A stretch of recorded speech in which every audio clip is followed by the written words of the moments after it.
Isaac Newton secretly wrote the neutral report that declared him the sole inventor of calculus and branded his rival a thief. Two men in two countries found the very same idea, a way to measure anything that changes. Then they spent the rest of their lives calling each other a thief.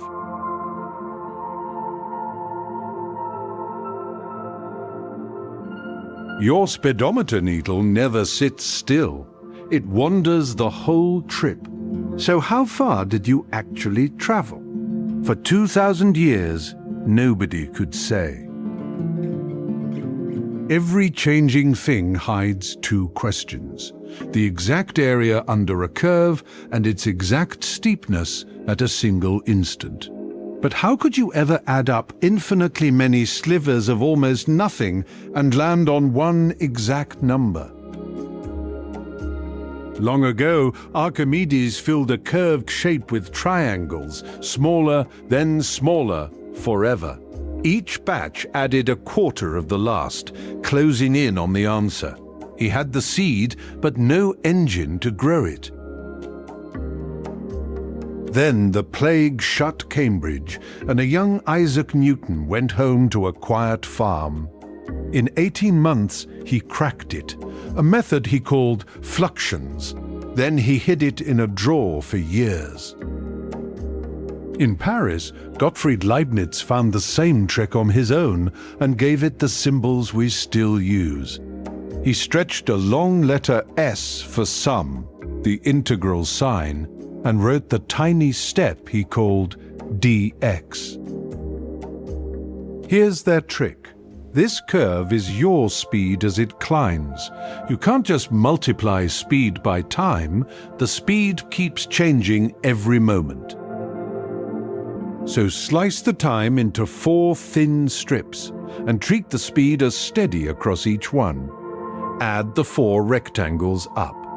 It's close, but the flat tops overshoot the curve. Now 40 slices. The staircase hugs the curve far tighter, and the error shrinks. Watch the gap between the steps and the curve. It's almost gone. 400 slices. The staircase all but vanishes into the curve, and the sum snaps onto one exact number, 1/3. That's how infinitely many almost nothings become something exact. Look at the error as the slices multiply. 4, 40, 400.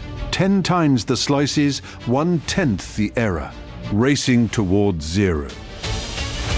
Now the other question, the steepness at one exact instant. Draw a line through 2 points on the curve. What do you think happens as those 2 points slide together? The line pivots. 7, then 6.1, then 6.01. As the gap closes to nothing, it kisses the curve at a single point. The slope right now is exactly 6. Here's the shock that made calculus one subject, not two. Adding up slices and measuring steepness are the same move. Run backwards, do one, then the other, and you're home. But a cheat was hidden inside. To find that slope, you divide by the tiny gap, then throw it away as if it was 0. A bishop mocked these vanishing pieces as the ghosts of departed quantities.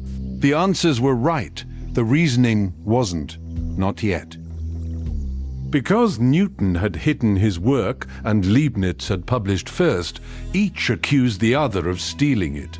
Newton, now head of the Royal Society, appointed a neutral committee and secretly wrote its verdict himself.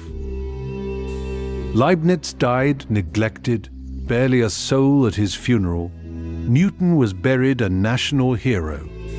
Yet history sided with the loser.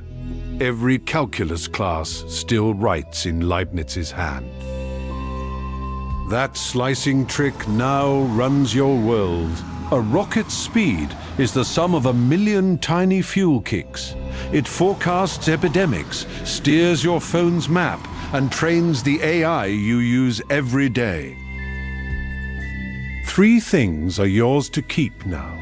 Everything else in calculus grows from just these. 2 rivals, 1 idea. The trick that turns endless change into an exact answer. Now, whenever something curves or speeds up, you'll know it can be measured. Thank you for watching. Our small team works tremendously hard on every one of these animations. Following, subscribing, and sharing is what keeps Baucis alive. There is a new video every day. See you tomorrow.